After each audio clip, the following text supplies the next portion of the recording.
इतनी हरियाली के बीच में ये पिंक फ्लावर्स बहुत प्यारे लग रहे हैं। क्या आपको भी ऐसा लग रहा है? चलिए इस बारे में बात करते हैं। हेलो फ्रेंड्स, मेरा नाम है शिवानी और मेरे चैनल प्लांट्स माय पीस में आप सबका स्वागत है। आज हम बात करने वाले हैं इस खूबसूरत प्लांट के बारे में जिसके फ्लावर्स बहुत ही थिन पेपर जैसे होते हैं। इतने लाइट वेट होते हैं कि हवा के साथ उड़कर आपके पूरे आंगन में बिखर जाते हैं।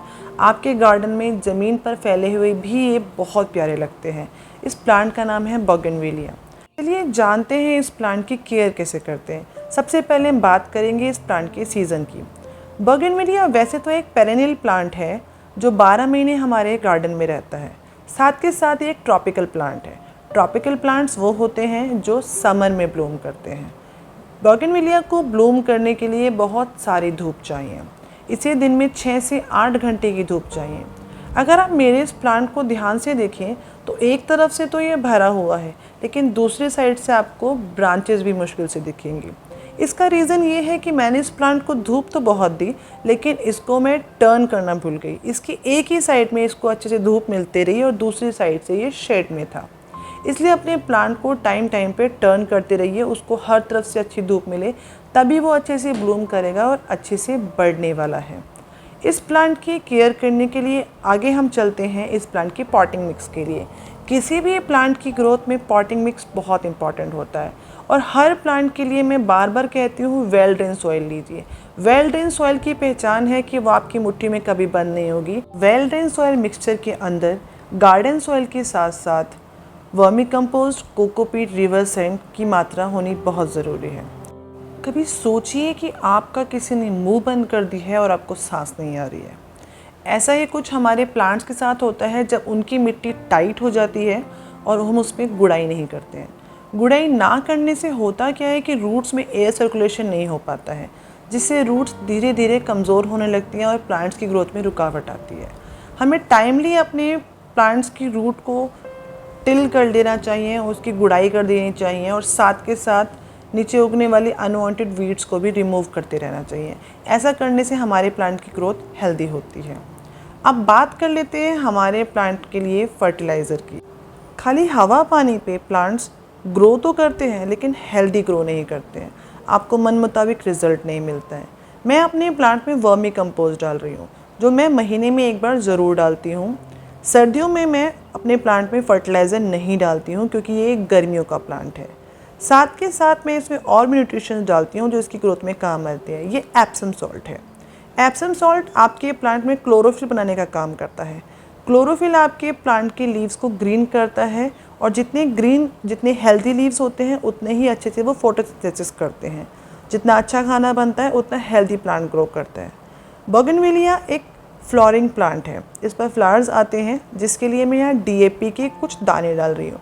डीएपी में फॉस्फोरस होता है जो हमारे प्लांट की ग्रोथ में काम आता है, उसमें ब्लूम्स में काम आता है। आपके 12 इंच के गमले में 8-10 दाने बहुत हैं, जिसे आपको जड़ों से थोड़ा सा दूर मिट्टी में मिला देना है। ये धीरे धीरे आपकी मिट्टी में डिकम्पोज होकर उसकी रूट्स तक पहुँच जाएंगे। याद रखिए, आपको रिक्वायरमेंट से ज़्यादा डीएपी कभी नहीं डालना है। कोई भी फर्टिलाइज़र डालने के बाद अपने प्लांट को वाटरिंग अच्छे से कीजिए, थॉरो वाटरिंग, इतना पानी कि जड़ों तक फर्टिलाइज़र पहुंच जाए। अब जब वाटरिंग की बात कर ही रहे हैं तो डिटेल में करते हैं। गर्मियों में पानी देने के लिए 2 बार भी मत सोचिए। सुबह शाम अच्छे से पानी दीजिए क्योंकि तेज़ गर्मी में आपके प्लांट को वाटरिंग रिक्वायरमेंट बहुत ज़्यादा होती है।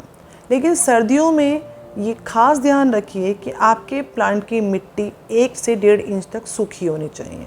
अगर सर्दियों में अपने प्लांट में ज़्यादा पानी देंगे तो रूट रॉट की समस्या आ सकती है।